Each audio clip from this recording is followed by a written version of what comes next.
Welcome to another episode of the Nui Tech People Podcast, back again for another episode of the Tech Exec series. On today's episode, we have Oliver Shanahan, so Group Head of Cybersecurity and Infrastructure at BetMakers Technology Group.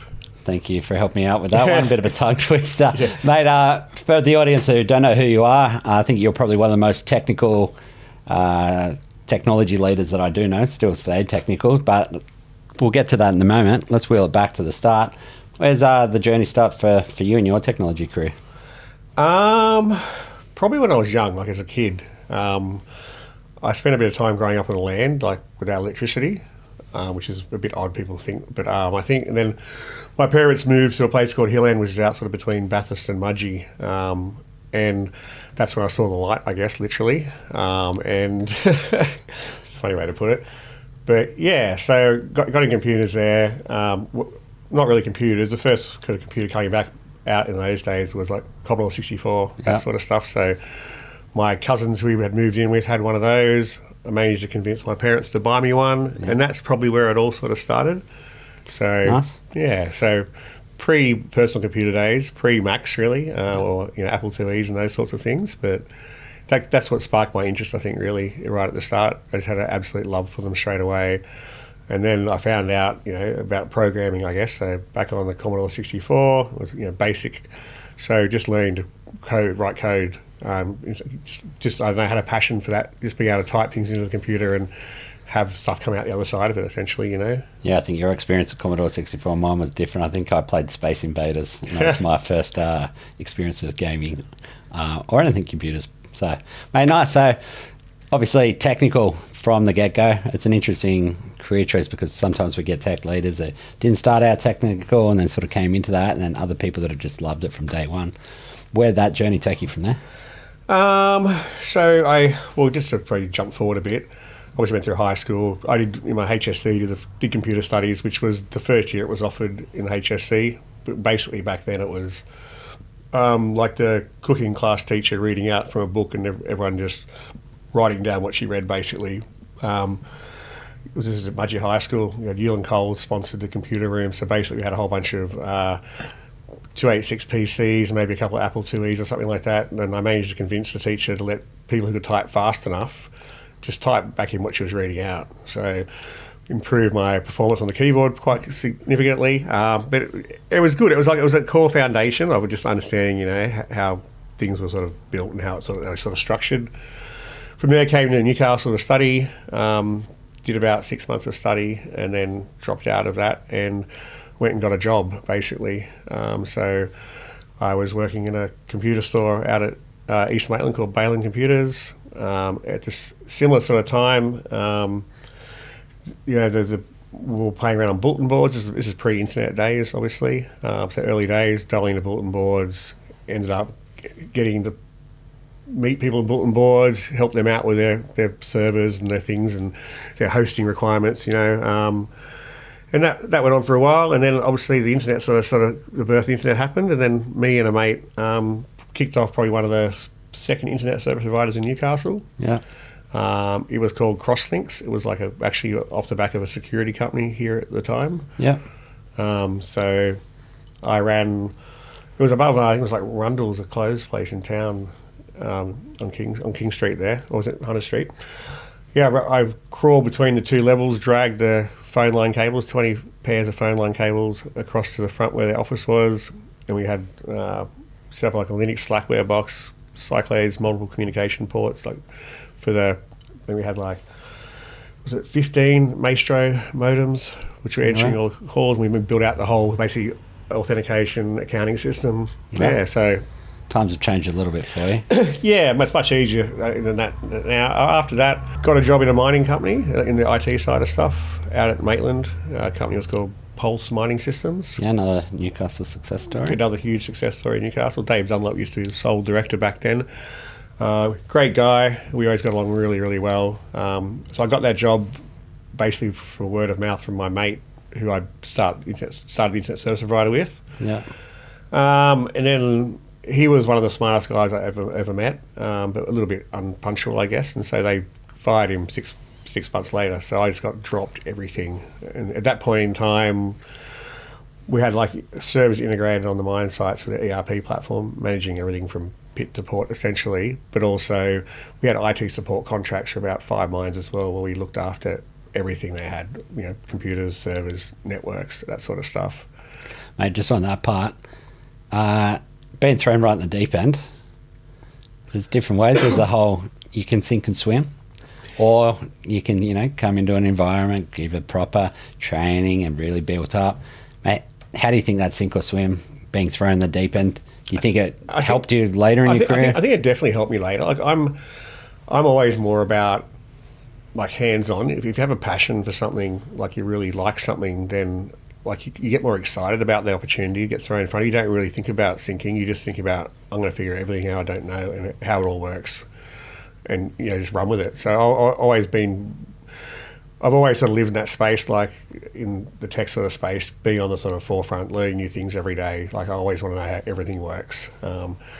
Same time I was working at Pulse.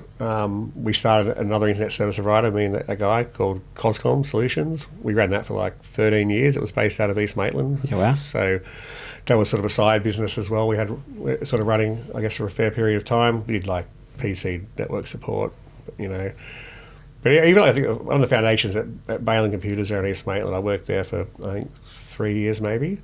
I was building 20 computers a day, as well as fixing them, that sort of stuff as well. So I learned so much about hardware, and then took that knowledge forward into the mining sort of industry as well. And I imagine those skills are still transferable today. Obviously, everything's in the cloud, but the same principles apply, right? Yeah, the cloud's not like a magical cloud. Obviously, it's still data centers. Like I've worked in data centers. Like we can probably get to this down the road with TopBetta, but physical machines, bare metal in a data center. That really is what the cloud is. It's just got a layer over the top of it, which is providing access to services and a nice interface, a bit more scalability, automation. You have to worry about that sort of scalability yourself. Yeah, so, mate, you just mentioned it there, and this is probably one of the more exciting parts and probably interesting for our listeners today. You mentioned the word TopBetta. You're probably one of only very, very few people I know who has been a founder of an organisation and helped build that technology from the ground up to a point where it was listed. Mate, TopBetta. How did the TopBetta story start? I'd love to hear about the early days of that. Yeah, well, we've gone through a few name changes, as you obviously would know, but it all started, I've been at Pulse Mining Systems for about 10 years, 9.5, 10 years, which is like to the point of, getting long service and stuff. But then I had a mutual friend, her name was Sarah. She worked in like the ERP reporting sort of platform. And one of her good friends was Todd Buckingham, who was the former CEO of BetMakers. And he had this idea to build this tournament game over racing. So kind of like a online poker model over racing, basically. Everyone would chuck in a certain amount of, say $10 each. Yeah. The table being us to take a rake of 10%. So if there was 100 people in the game, we get $100. The rest of the money would go into the pool, and people would get given a microcurrency of 10 grand to bet across the meeting at Randwick or something like that. And so we built that, and we went into partnership with the TAB and ran a thing called Australia's Top Punter. And so we had this running over 3 to 4 weeks. And you built this? Yep. Me and a mate built it. What sort of, how are we building that back in the days? PHP, MySQL, just a lamp stack essentially. Yep. Running on dedicated hardware in those days it was Macquarie Telecom's data centre in Sydney. Yeah, wow. So I had my own servers in there. Purchased the servers, had a friend who worked there in the tech side, got them all racked and stacked essentially, and then built out the software on top of that. It was a pretty good learning curve as well. Like we had a couple of hiccups right at the start about dealing with like it went way bigger than we thought it would. Yeah. So like we had like Johnny Tapp and on the radio, it was getting advertised everywhere. It was all over Sky Channel being advertised Australia's Top Punter. Yeah. And so it ran over. It was 4 weeks. The people who won the tournament, got to go to the final, which was actually on course at Flemington. And so it was down there, they got to bet with real money. So people were turning, their $10,000 microcurrency into hundreds, $200,000, $350,000, more in this game. Yeah. And then got to the race course on the day, and everyone was scared to bet with real money, weren't they? So the person won had turned the $1,000 they had to bet with into like 3.5 or something like that. Yeah, course, right. So it was a change. But we learned a lot through that period. Yeah. And then basically the regulators didn't know how to look at us. Were we a game of chance? Was it a game of skill? There's a very big difference in the outcome of that. So essentially we got pressured to, if we wanted to keep doing this particular product, because the idea was we build this product and we hopefully get it on all the betting platforms out there, just be a little embed widget type thing, you know what I mean? Yeah. But basically we got forced into getting a bookmaking license. Yeah. So back in those days, it was out of Norfolk Island. Yeah. This is before the NTRC, like in Northern Territory Racing Commission, got big. So we got licensed in Norfolk Island. So I went through that whole licensing process. And then we went, okay, we need to build a whole betting platform now. So around the tech stack we already had, me and a friend basically built out a whole betting platform, got data feeds for racing, for sports. And we were called, it was Better Sports. Better Sports. I actually found a business card for that the other day, funnily enough, which is Yeah, right. really nostalgic to see. So we did that for a while. How big's the team at that stage? 2. 2. Me and another guy. Yeah. I did all the back end stuff. He did all the front end stuff, basically. I'm not a huge front end coding fan. Like CSS and things like that bug me. Like if something doesn't, you're right, how it should be, and different browsers will interpret it in different ways. It's always a bit frustrating. So I always looked after all the back end infrastructure, server side code, business logic. Essentially, I do some front end stuff when we needed it, and obviously that happened both ways because there's only 2 of us in the team. Yeah. Yeah, and then we got some more investments from family and friends. Like none of this would have happened without our family and friends investing in us and building us, and and the 2 other partners, founders Todd and Craig, they were former NRL player managers. So they ran a company called NSRT, which is Newcastle Sports Representative Team, and they managed about 30 first grade NRL players. And so to raise some capital, what we did was we basically took about 5% of the shares we had in the business, and we built like a tiered auction kind of system where people could jump on and buy them every time someone bought a certain allotment. Yeah. Then the price will go up a little bit. Oh, cool. And we raised about $50,000 through some NRL players, through our family, through our friends, and that funded us for the next sort of, I don't know, 6 months maybe, or 5 months. Yeah, beautiful. Yeah, so it was pretty crazy. Like bet. the interest was there, but we still weren't really making much in the way of money, but we were learning a lot. And then I'm not sure. Wait, quickly on that one. I think it's quite interesting for early founders as well. The whole there's some different mentalities out there where early founders are like, oh, I want to still get paid a decent wicket. I want to get paid a decent salary while I'm doing this. I'll raise a heap of money while still taking a big salary. And I know that bugs investors a lot of the time, as opposed to really going lean. Yeah, taking less I think salary. I left the mining industry after 10 years. So I also had that side business called Coscom, which is internet service provider. So I was making some bank out of that, but it wasn't the wage I was making. But as soon as I left the mining industry, I knew every senior person in every mining company in Australia and a lot overseas. So as soon as I resigned, I could have got a job anywhere basically, because they all knew me and they all see me solve problems.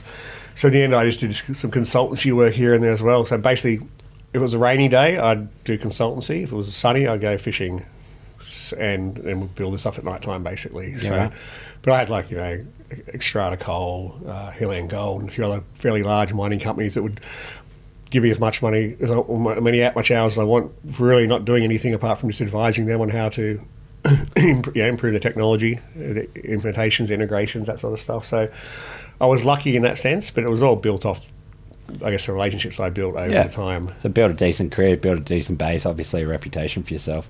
That gives you some flexibility to lean back on that consulting work when you need it. Yeah, exactly. So it was good. And then I'm not 100% sure why. I think we just wanted a better name. No, it wasn't actually. We got forced. We couldn't use Better Sports anymore. I think it was because of Better Electrical or someone. It was like someone had a name like that, and the governing body for business names in Australia said, well, we're kind of treading on their name or something like that. So we had to make a change. I imagine Todd came up with TopBetta, and that's how we moved into that new brand. Yeah. And so we had that. We started building up the team. We were getting more clients, more punters coming on the platform because we're B2C at this point, right? Yeah. So we built up the team. We probably grew to a little bit too quick. They got to probably 20 to 30 staff, and being a small bookmaker is difficult. And to be fair, we probably weren't great bookmakers. I think it's odd being a bookmaker. It's like the opposite of being a punter, I guess. So you'd be watching the races, cheering home the horses that had no money bet on them, essentially. You know what I mean? So it's kind of back to front, but you could have a really great week, really great Saturday, then someone comes in on Sunday and jags some crazy exotic and just takes everything you've earned away, basically. So that probably was part of the drive, which we'll probably get to, taking the company and getting it listed, because it's an opportunity to raise. I'll stay on those points. There's 2 points there. We'll go back to Todd to start with. Mate, founding team, it sounds like you obviously had 2 technical people in Todd. Todd's not as technical, but is a... just Todd and Craig, both they're both the NRL player managers.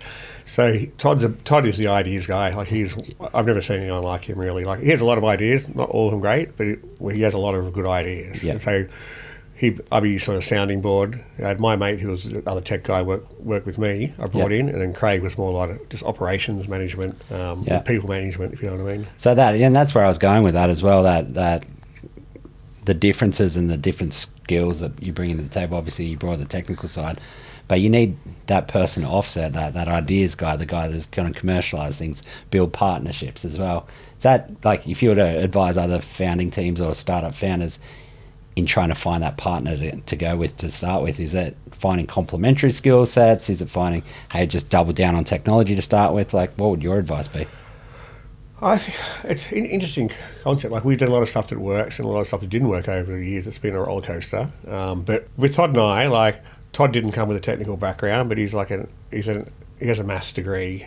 He's a PE teaching degree as well. So he's very sporty, but also smart as well. So the two of us had a pretty good complementary sort of thing. We had some crossover, and the more we spent time together, the more technical Todd became without being technical. He sort of started to understand the underlying tech, and then he could think about that with the ideas he was creating. So we would be together every day talking about things all day, any time of night. Yeah. Early morning phone calls when you thought of something, just bouncing things back and forwards. But I think it works really, really well.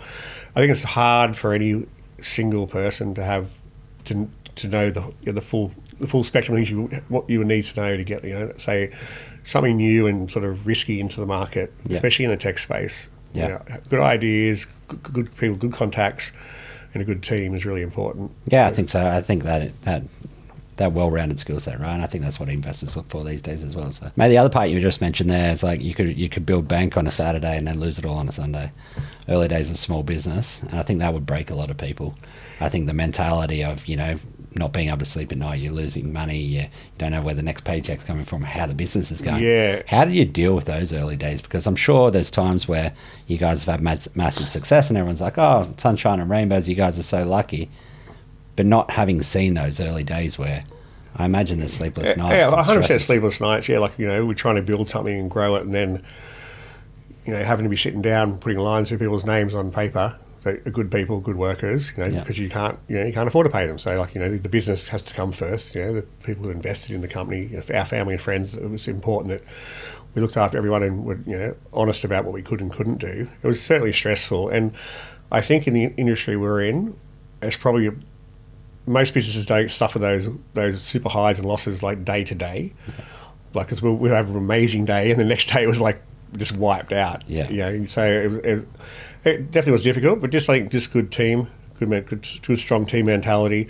We had other side businesses going as well, which allowed us at least to keep paying our own bills, and and we had family and friends that would help with investment to allow us to keep growing just the idea and the product we were sort of working on at the time. But it certainly was stressful. I think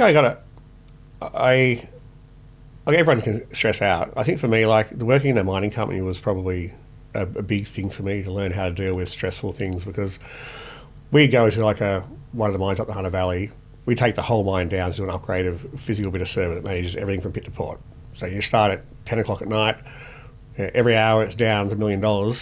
Yeah. And you have to get it up by morning. And the things that always go right, you're interfacing with all SCADA systems, drag monitoring systems, automated tool systems for the workshop, the workshop work orders, to printers, to plotters. So every sector of the mine was being touched. So I think I learned a lot from doing those late nights, and you just push through until you get it done. Yeah, I think that was good. That was good building. I think. Yeah, I think it's come up a couple of times, commonality in your approach, where it's just find that problem and find a way to make it work, even if that means it's going through the night. I think that's what's good, I guess, with people. I guess like someone of my age that's been through lived tech and lived it from every layer there is, all the way all through the whole OSI model. Every single layer I've touched, and I know. So I've always had a really good knack of I can see where a problem is.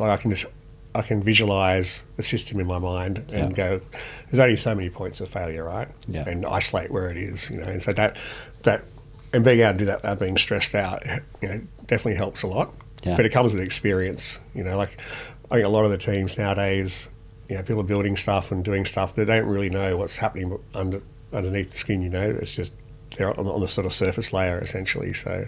Yeah, I think that sort of feeds into another question I tend to ask people around that education side of things. I think a common conception or a common thought process around university degrees is the learning of core concepts. And if you do a university degree, or it could be learned on the job, but learning those core concepts is a really good foundation of which to build upon. And as you said, if you don't have those core concepts right, or if you haven't gone and lived and breathed it for 10 years, 15 years, then when you're just building something and you don't know where the points of failure are, you can't identify where those breakdowns are. Whereas if you've got that core foundational knowledge, it can be really beneficial. It's an interesting point. I don't have a university degree. I've learned. Also, in saying that, when I was running the division for Pulse Mining Systems, looking after our infrastructure and implementation of our ERP platforms, infrastructure integrated into a mine sites network, and also the IT contracts, I would rarely employ someone with a university degree. Back in those days, I just found that they just had these expectations, and without the work experience, I always tried to find people who lived it, who had a passion for it as well. I don't negate, there is great people out there who have degrees and stuff, but I think a good person with a degree is a person that also lives it as well. Yeah. What are you doing in your spare time? Yeah. The degree is not the limited factor; it's the actual passion for it. Yeah. I think it's finding the devs that are building their own platform on the side. Yeah, send me your GitHub. Send me something you've got. Show me something you're building as well. That's always been the thing that excites me when I look to hire people in the past. No, I like it. Mate, back to the TopBetta story. You're obviously building up with those challenges along the way. Team growth to 30. I'm sure that comes with its challenges because people management's difficult, especially for a small team to grow to 0 to 30 very quickly. Where's the story take you from there? So this story's been going for a long time. So 13. Yeah. So we're 13 years. We've been running for 15th of December 2015 was the day we listed on the stock exchange. And what brought around that decision? I think it was we wanted to grow the business. Yeah. Listing is a good way to raise capital, and that was probably one of the biggest drivers for it at the time. It was a lot of work, obviously, a lot. And it was crazy. I remember on trying to get it filed, the last hour we had, and having the legal team running down the road carrying piles of paperwork just to get it lodged in time so we would get through. But one of the biggest drivers was having our vessel to raise capital through and getting our name out there more as well, showing some more respect and more interest. Yeah. People can see what you're doing, that sort of stuff. In that public space, more credibility, like when we're talking to potential people doing deals with and that sort of stuff. Nice. Was the journey much different after listing? I've talked to a few different founders who have found the journey of being a startup founder or a private company versus an ASX-listed company. Certainly, I think the thing for us is probably a similar I'll talk about here as well. We work we always have in a very regulated industry. Yeah. So we're already scrutinised. So we were licensed out of Norfolk Island. I'm not sure exactly when it was, but basically the government went, okay, no more licensing out of Norfolk Island. And so everyone had to migrate into one of the local operators, say Northern Territory Racing Commission, Racing Victoria, had to get relicensed. So that meant everyone had to go through a process again of getting approved. And they're pretty strict. So For NTRC, for example, you have to be audited against Annex A of ISO 27001. It's not the complete ISO 27001, but it is a large section of it around security and information system management. Information security management system, sorry. And so we went through that process as well. We helped other bookmakers like Ladbrokes and stuff move, because we were the first, TopBetta was the first one to move out of Norfolk Island to get approved. Oh, wow. And so, but because we have that background, I think, of like being audited a lot, yes, being listed does change things a bit. You know, it comes to, you get quarterly reports, your 4Cs, all that stuff you've got to do, which is a little bit out of my sort of role. But there is also the auditing of the company, which, you have to, I was always obviously a part of from the information security point of view. So it brought a lot more regulation, but we were kind of pretty used to being or dealing with that because of the regulated market we worked in already. So it wasn't as such as a bigger culture shock as it could be for someone outside of that sort of regulated industry. Mate, the journey from zero through to ASX listings, obviously one part of your journey. You're obviously a B2C company at that stage.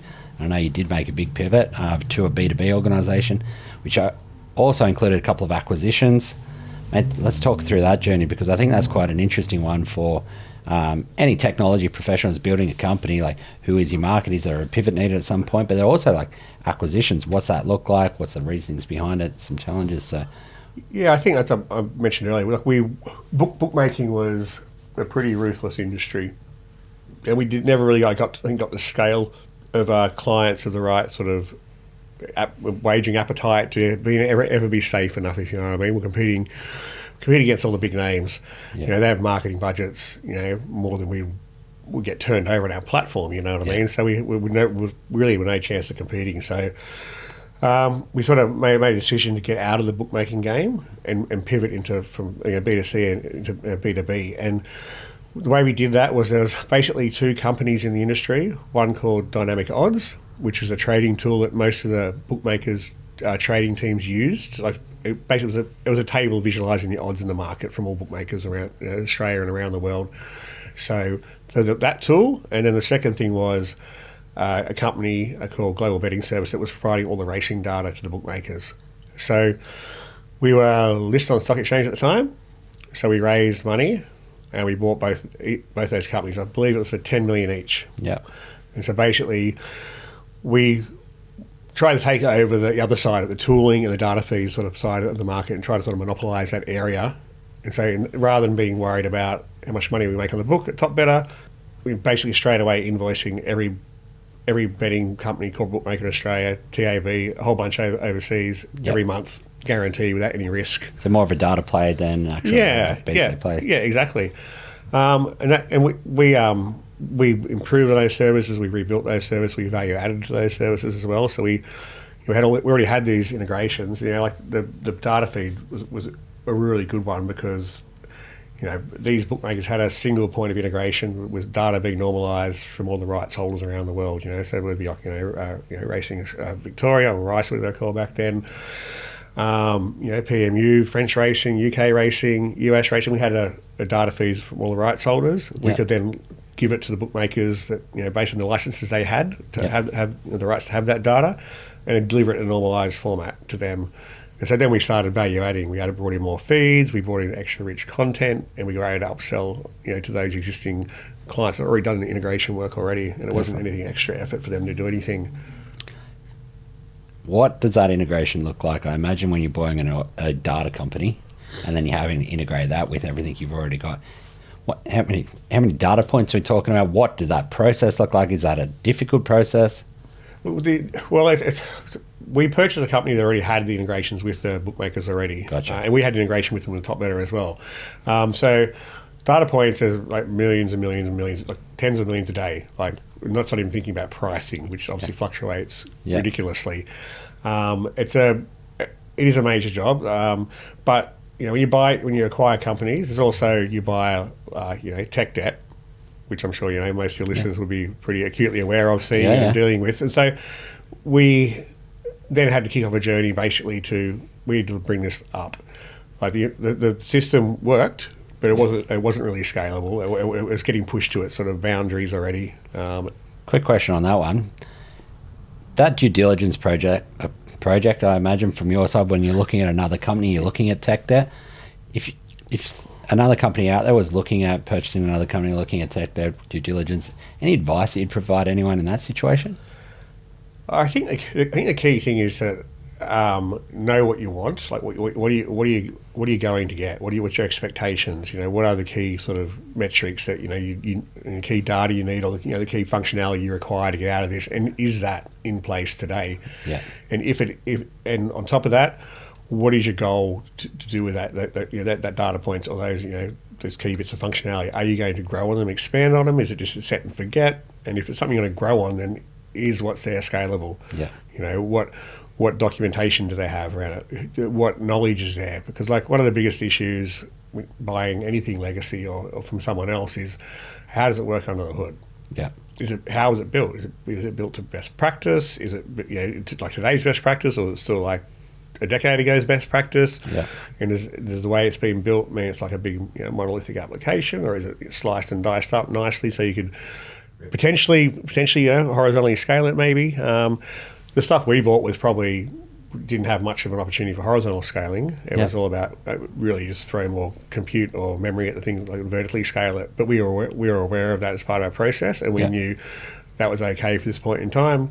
We knew we knew where it was in the scheme of the instance types you get from AWS at the time, for example. We knew we could push it harder, and we knew we could break out pieces of it if we wanted to, just based on the information we got. But it all comes down to documentation. And we also, with those two acquisitions, we kept the founders of those two companies on as well, for years, which was a really big thing, because without that, some of these things are kind of like a black box. You don't really know what's there, even if you think you do. Until until something hits the fan, you really don't know what's there, because they're the ones who've been dealing with the same as like we had with TopBetta. When you've seen something before, you know how to address the problem. But if you don't know what's happening, it is very hard to isolate where that point of failure is. So keeping the key players from each of those acquisitions on board as staff was a really, really valuable thing for us. Yeah, I think it's really good advice. Mate, and you've gone there, you obviously made your two acquisitions, and then you've scaled more as well from that B2B side of things. And this is probably the next two things I'll talk about kind of come sort of just before and just after COVID. So just prior to COVID, we started looking at doing an acquisition of a company in the US. Well, they're a US company, but they're run in Europe and UK as well, and they're called Sportech. And so basically, globally, there's 5 or 6 major tote companies. Obviously, one in Australia that everyone knows is the TAB. Yeah. Then you've got like Amtote, United, Sportech. I mean, there's one other one. I can't think what they're called. But they're the biggest tote players like globally. Yeah. And so tote betting is what you see, like the TAB here. They've got betting terminals on the racetracks. In Australia, they've got a 99-year monopoly on it. No one else is allowed to have betting terminals in a shop or on the racetracks. Overseas, it's a little bit different. No one has those golden handshakes, essentially. But so we ended up acquiring this company called Sportech. Yeah. So that company had 300 plus staff globally, most of them in the US. A lot of them field service operators that are out on racetracks with soldering irons, fixing these old legacy betting terminals. It was with that acquisition, we got a lot of tech debt, but we also just wanted to get into that space and knew that with the data we had and the other things we're doing here in Australia, and probably one thing to add to that, like Australia in the wagering industry, probably 10 years ahead of anyone in the rest of the world. Really? UK is probably 5 years behind us, and US is probably 10 years behind us. So what's happening here in Australia is like a blueprint basically for how things get rolled out around the world. And because we'd lived and breathed that Australian regulated market in wagering, we knew we could take that kind of model and that blueprint and use that overseas as well. So we acquired that company. That was right before COVID. So we basically couldn't get overseas and look at it very well, even though we'd done as much due diligence as we could. But prior to the acquisition, we really couldn't do much. We actually couldn't really open the bonnet until we could get over there. But travel, you weren't allowed. Yeah, we got over there once, and basically it was me, Todd, and Craig in Dallas, where the guys work for us. We had to jump on a flight 3 days earlier, and we landed back in Australia the day before they shut the borders. Wow. So that's how tight it was. So we hadn't got opportunity to see as much as we wanted to speak to the people we wanted to. Being such a big company, there's silos of different people and Yeah. looking after different things we had no sort of real idea about. And so then we're back in Australia, and so one of the other byproducts in the racing industry in Australia is that Valeni's kept NRL running and horse racing going. Genius, really. Yeah. We had to have that happen. And so the issue was on the racetracks, all the on-course bookmakers couldn't go. There's no patrons, they can't take bets anymore. Yeah. And so Todd, through his contacts, or maybe even current CEO Jake, I'm not sure who it was exactly, all of a sudden we had all these on-course bookmakers, and someone at BetMakers said, "Oh, we've got an old betting platform. We could use that." And so You send that out. 2 or 3 years down the road, we had 35 betting platforms using our TopBetta betting platform. And this is the betting platform that you built many years before. Yeah. This is a betting platform that was built to run on bare metal, like a data center in Sydney, like Bulletproof, I think it was called. So we had we got to the point of, prior to us moving out of the B2C industry, we actually got to, and we sliced up a little bit. It was a monolithic PHP application though. We could slice up some things, we could start using, RDS clusters for the database layer, Redis clusters. We could create some auto scaling groups for some of the front end code, but it was really just like Dockerized monolithic chunks of code. Yeah. So it wasn't really an efficient solution. Like, it wasn't like a multi-tenant cheap platform. Every one of these betting sites required the whole lot of infrastructure, their own data feeds. It was like, but it was pretty crazy, and that caused the team to grow out a lot again as well, because we had to, SRE and people, support teams to actually Support each one of those 30 instances. So it was like we built, we used like New Relic platform for observability, but still, it was just like cookie cutter instances of the same thing. Yeah. Not an ideal way to do it. Probably put on way too many than we should have. I think we had some teams just signing up betting platforms probably shouldn't have been signed up. Whatever. That's where we got to. Yeah. But we sort of got back into using this old platform, which was built 10 years earlier, not really fit for purpose. And so the course of the last 12 to 18 months, we rebuilt the whole thing from scratch. How do you go about that? Because I think there'd be a lot of people out there that find that quite interesting. You've got a monolithic... Number one thing is you tell everyone who's using the old platform, you're not getting any updates or anything until we roll a new platform out, because that is an issue. If you try and keep 2 streams of work going without having and this work you're doing over here, it has no real value yet until it has value when it's launched, right? Yeah. And when it's launched, it has great value because it takes away the fixed base cost of these cookie-cutted betting platforms. Yeah. A good team. We had a fairly large team. And did you go back and you architect that from the ground up? So some of the guys that I hired I sort of moved out of the space of running the development teams. I went more into infrastructure because we've grown so big and global. But one of the guys I hired originally, I believe, through you, and another guy I'd hired off LinkedIn, they head up the head of engineering and basically his right hand man. Yeah. And collectively we talked about architecting stuff for the cloud properly. So really having cloud native solutions, proper scalable solutions. Yeah. And what we have today, I think we launched it 6 months ago or so now. We've migrated 37, all the 35 platforms we had have been migrated over to this platform. Yeah. One nice multi-tenant platform, scales beautifully, runs cold. Cost probably the same it would cost to run 4 or 5 of the old ones. Yeah. So that was a big journey. But having the right people was key, and having just a clear pathway. Not having to worry about supporting the legacy system. So we sort of isolated. We had a support team still over here. We had so they'd look after the old legacy platforms. Yeah. But the key developers that needed to be outside the ones who would support legacy stuff, they had clear focus. Yeah. So just no interruptions to build it out. It's 2025 now. What tech stack did you go for building this? Kubernetes. Yeah. So just GKE, persistence layers, Mongo, messaging bus, Kafka. Yeah. Some GPRC stuff, but back end codes all Go. Yeah. Front ends, React, JavaScript, native apps. Beautiful. So now we have 35 betting platforms running off this multi-tenant platform. Each have their own individual native iOS, Android apps. It's a full stack platform as well as an embed platform as well. We have customers overseas in various countries with just the racebook widget embedded on their platform. So you can slice and dice it, you can customize it. It's customized per client. They can do things they want. They can drag and drop. It's got, and you're dealing with tens of millions of data points a day. Yeah. Beautiful. It's quite crazy. It's good to see. Yeah. It's good to see that my baby actually is dead now. Well, it's not quite nearly. There's still 2 platforms out there, legacy platforms, which will be migrated off soon. But they're in one's in Jamaica and one's in the US. Yeah, right. So they've had some custom work done to them, which hasn't been moved across into our multi-tenant platform yet. Beautiful. But will be. Yeah. So, I guess your key piece of advice there was to really, hey, we are moving across, all the focus, all the engineering's going towards the new platform. Just keep the lights on with the support. Any other pieces of advice for other organisations that might be having to rebuild a monolithic app or update, upgrade, build for scale? Make sure you have the people with the right skills. Yeah.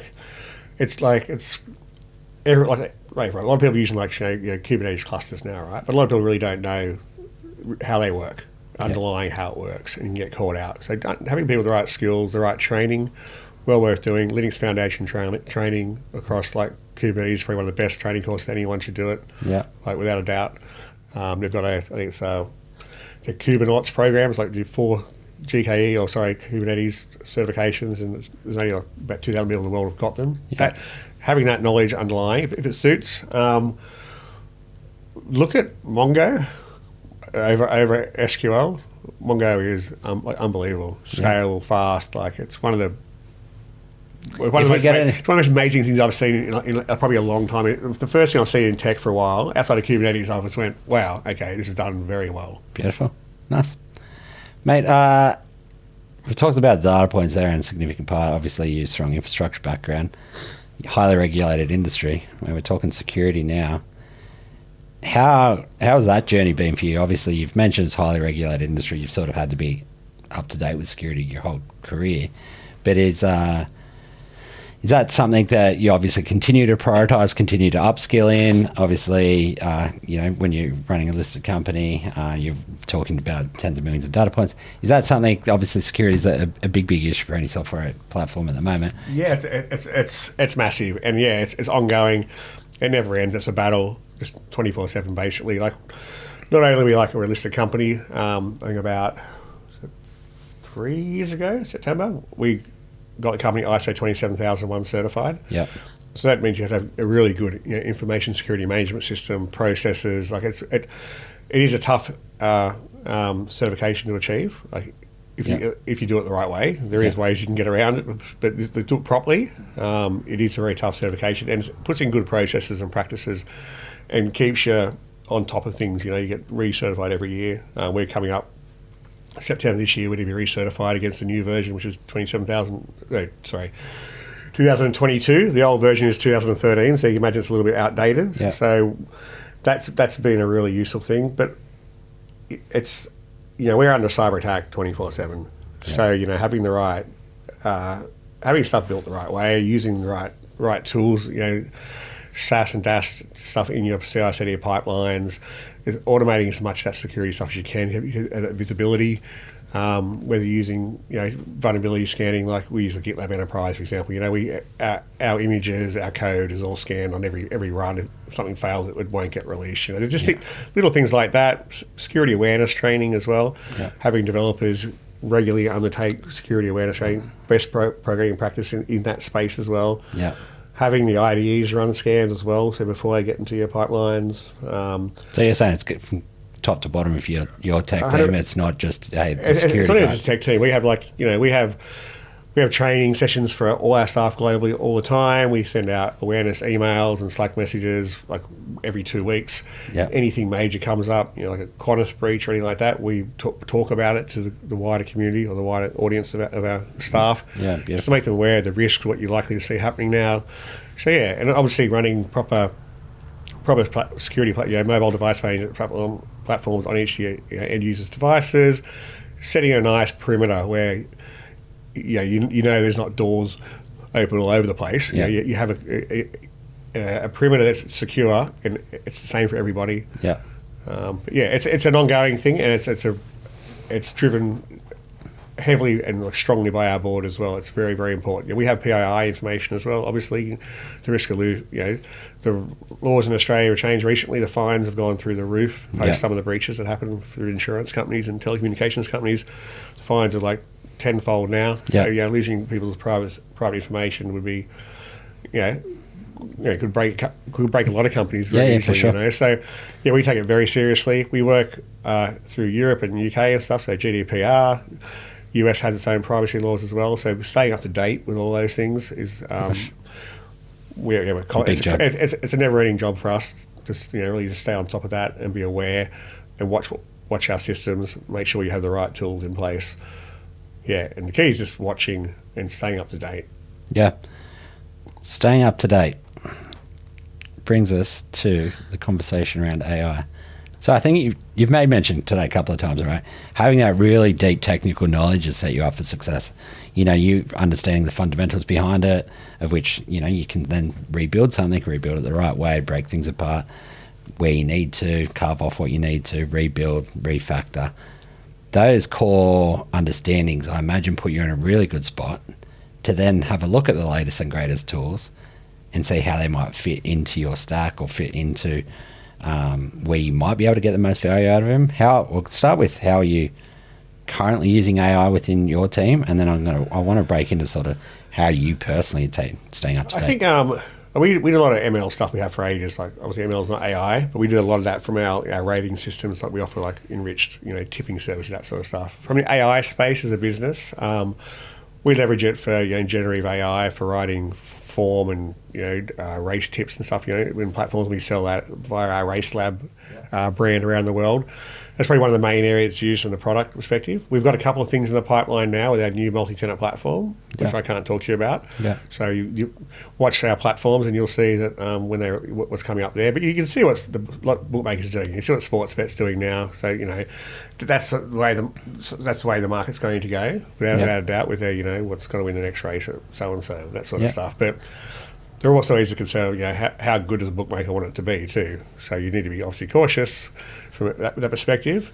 The other side of it, I guess, is around as a software development company in some respects, or in a lot of the respects, we leveraging that when it comes to like from a coding perspective, just checking stuff as well. But we're also very strict on it as well. Like my advice at this point in time, like if you're using like AI, great POC startup type stuff, I would be very cautious of putting any business logic or back end code in it. I think it's brilliant for front end stuff. Yeah, can scaffold out stuff amazingly, but you don't want to give away the brain of your or business logic of your application or something like that. Like it's not, if you just go grab something off the shelf, like Cursor, like IDE is unbelievable. Yeah, like it's one of the best. Even like Copilot now, they've all come so far, like leaps and bounds over the last 6 months. They've got privacy policies and they say they won't use data, whatever. But realistically, if you're sending your data out there, you do not know where it's going, like without a doubt. And that's where I think it's really important for businesses now that they're going to heavily rely on that or put any of their intellectual property into systems like that. That they have the proper guardrails and processes in place to make sure that that the intellectual property is not going out there for everyone to see. Yeah. And that can be from, like as a lot of businesses are already doing, running your own LLMs like locally, so you don't send anything out to the real world. We're just running locally on a dev machine or an isolated environment in your own cloud accounts or whatever. But that's my advice in our direction in our business. We're very cautious about our use of it, because we understand that our bread and butter is our intellectual property. Like this multi-tenant platform we build is very important and it's very good, and we certainly wouldn't ever want someone to drop the code base into Cursor and just pay for a public account and start using it. Yeah. So we have things in place, policies, procedures, staff have training and have been told what they can and can't do. They sign off on what they need management approval to do things, and so which is all part of our information security management system as well, like protecting our assets. It's super important. So we use it a fair bit, but in places we're comfortable with, and we'll continue to leverage it probably more and more once we put systems in place that have proper guardrails around it, and then we'll test it, make sure we're comfortable with it, and then potentially we'll roll out further to leverage it. Because without a doubt, it's amazing. Like, you want to build something quickly. If you Talk about that, mate. You're obviously, as I've said at the start, I think you'd probably be one of the most technical C-level tech professionals I know. I imagine you're playing with these tools on the side to keep yourself abreast of what's out there. Obviously, if you've got your team that are coming to you with ideas, you want to be on top of them. Yeah. And I'm sure that you struck me as someone that's abreast of most of these as I technologies. said, like, I think most of the good people have a passion for it anyway. So Yeah. if I'm not working BetMakers, I'm still doing something, right? I have an interest. Sit on the couch, like, streaming some TV, but I'm still got my laptop on my lap, Yeah. and I'll be looking at some sort of new tools. And there's heaps of cool new tools around there. I've got a few side projects going on, building out some stuff. Some of the platforms are out there now, like nearly full stack, Yeah. out of control. And if you know how to ask it, the question the right way, a really structured question, like I'll end up using, like, I'll build out an idea, I'll go to ChatGPT, chuck it in for a reasoning model, and say, I want you to write this exactly the way that this other platform wants to use it, and how it would want to be asked, and then take that and just drop it into the other platform. And yeah, it's amazing what those things can spit out.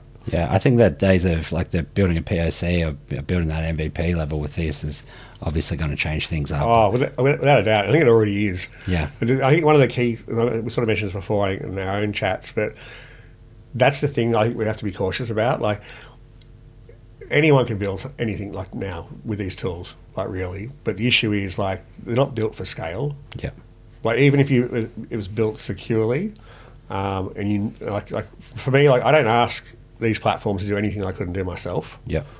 And, people you work with, they're the same. They know what the right answer looks like. They know if it's secure. They know if it, if you don't know what you don't know, right? Yeah. And so that's the concern. And even if you build a secure platform using like an AI tool, full stack engineer, whatever, it's probably not going to be built to be like fully, like, crazy scalable. Yep. It might be small to mid-size, but it won't be totally scalable as if you were to build something yourself. Yep. So I think that's the cautious sort of approach we have to take. There's that people are building stuff that, yes, is a proof of concept, MVP, but it's not a scalable solution that can grow into a market. Yeah, so it's fit for purpose or not, obviously, but yeah, and I think where it really, as you said, where it really serves purposes is for those entrepreneurial type people to try to see if there is a product market fit, and you can get something to, once you've got that and you're looking at potentially raising some investment, and then hey, I've got to get a proper CTO or proper engineering team to actually build this out for scale. Yeah, I think that 0 to 1 stage is where it's most valuable. I agree 100%. It's really good for that. Yeah, my advice is just make sure that if use it for that, but if you're going to the next level, just make sure you know what you've got. Yeah. You don't know what you don't know, and make sure you something is as scalable as you need it to be, and as secure as you need it to be as well.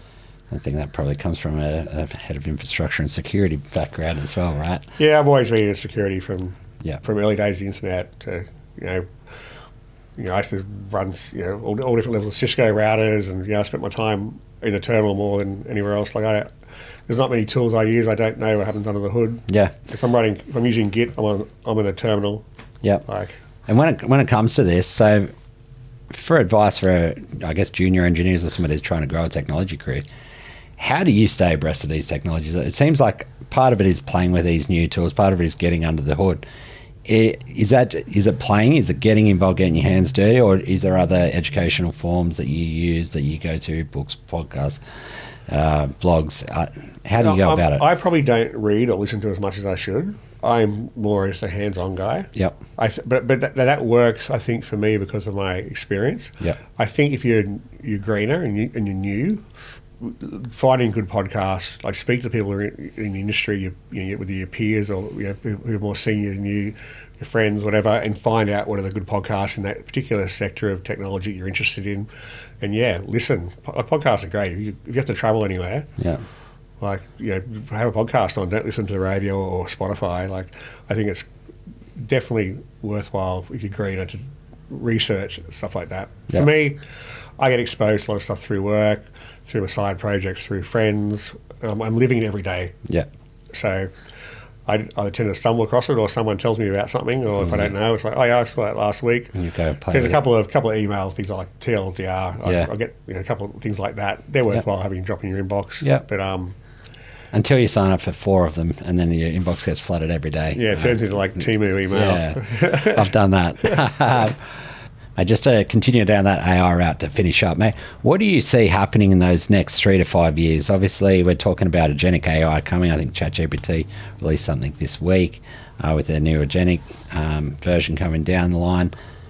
Where do you see biggest changes in software engineering in the next 3 to 5 years? I think it's already happening, like in the tooling that people use, the IDEs. I think Amazon just released something the other day as well with agentic AI for developers as well. You said ChatGPT.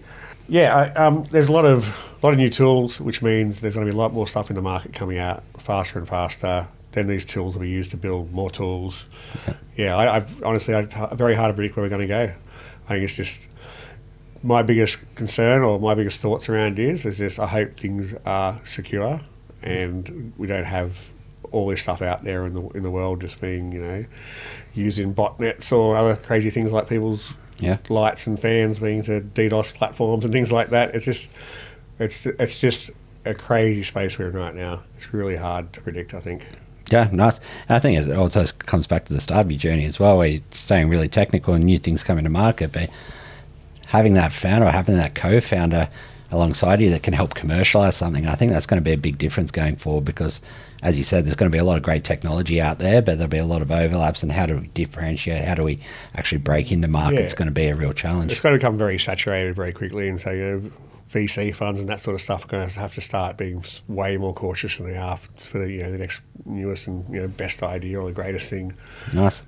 Mate, key topic out of today, I guess, for me is probably that passion for technology, the fact that you've stayed technical throughout your career, and obviously that you lean into that when you're looking to hire and build your team. So I'll take that as the key piece of advice we can give to listeners who are trying to progress their careers, especially to stay technical and get in those heads of security, heads of infrastructure roles. So I like it. Appreciate your time. No worries at all, James. Mate, for anyone that wants to question you or wants to maybe challenge you on Mongo versus SQL, or wants to reach out to you for your opinion or experience on maybe something they're going for at the moment, what's the easiest way for people to get in contact? Probably LinkedIn is probably the best. Yep.